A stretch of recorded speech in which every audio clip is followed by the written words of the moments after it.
आज मैं स्कूल में एडिटिंग ही कर रहा होता हूँ तो भी रुद्राज भाई मुझे लेने आ जाते हैं। तो मेरे साथ ऐसा क्या हो जाता है जो मुझे एडिटिंग को बीच में ही छोड़कर रुद्राज भाई के साथ जाना पड़ जाता है। तो पूरी बात जानने के लिए आपको ब्लॉग को पूरा देखना पड़ेगा। तो राम दोस्तों, स्वागत है आपका आज के इस नए ब्लॉग में। तो आज सुबह सुबह मैं थोड़ा सा जल्दी उठकर छत पर एक्सरसाइज करने के लिए आता हूँ, लेकिन छत पर इतनी ज्यादा सर्दी और कोहरा होता है कि मेरा मन ही नहीं होता एक्सरसाइज करने का, इसलिए मैं फिर से नीचे भाग जाता हूँ।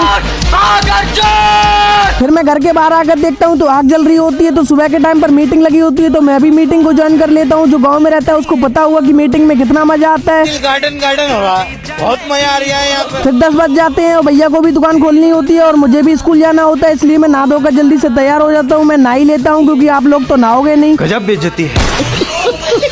फिर मम्मी कहती है गाय को रोटी खिला दो जाकर, तो मैं गाय के लिए रोटी लेकर निकल जाता हूँ अपने घेर के लिए। घेर में पहुंचकर मैं गाय को रोटी खिला देता हूँ क्योंकि गाय को रोटी खिलाने से पुण्य मिलता है। ये बड़ी अच्छी बात कही आप। फिर ऑफिस में पहुंचकर मेरे पास और कोई काम तो होता नहीं है, तो मैं अपने तन और मन से अपने एडिटिंग का काम शुरू कर देता हूँ, क्योंकि एडिटिंग करने में बहुत ज्यादा दिमाग की जरूरत पड़ती है। अगर दिमाग भटका तो कौन सी क्लिप कहाँ लग जाए कोई भरोसा नहीं है। क्या बक रहे हो माता?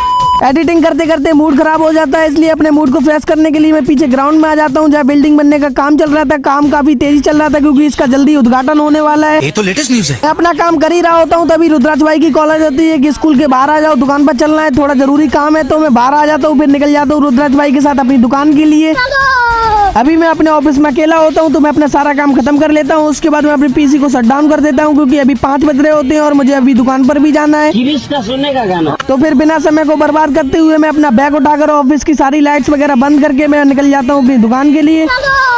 फिर दुकान पर पहुंचकर देखता हूँ तो दुकान के बाहर आज भी डेली की तरह आग जल रही होती है। जहाँ आग जलती है वहाँ वैसे भी भीड़ लग जाती है क्योंकि सर्दी इतनी है। हमारे यहाँ ऐसा ही होता है। उसके बाद हम लोगों को भूख लगी होती है, तो हम भैया आयुष और विपिन भैया चारों लोग निकल जाते हैं पास के ठेले पर फिंगर खाने के लिए। खाओ माँ कसम। फिंगर खाने के बाद हम भैया और आयुष तीनों लोग दुकान बढ़ाकर निकल जाते हैं गाँव के लिए। तो राम दोस्तों, आज का ब्लॉग समाप्त होता है। अगर ब्लॉग अच्छा लगा हो तो लाइक करें, नेक्स्ट ब्लॉग के लिए फॉलो कर लें।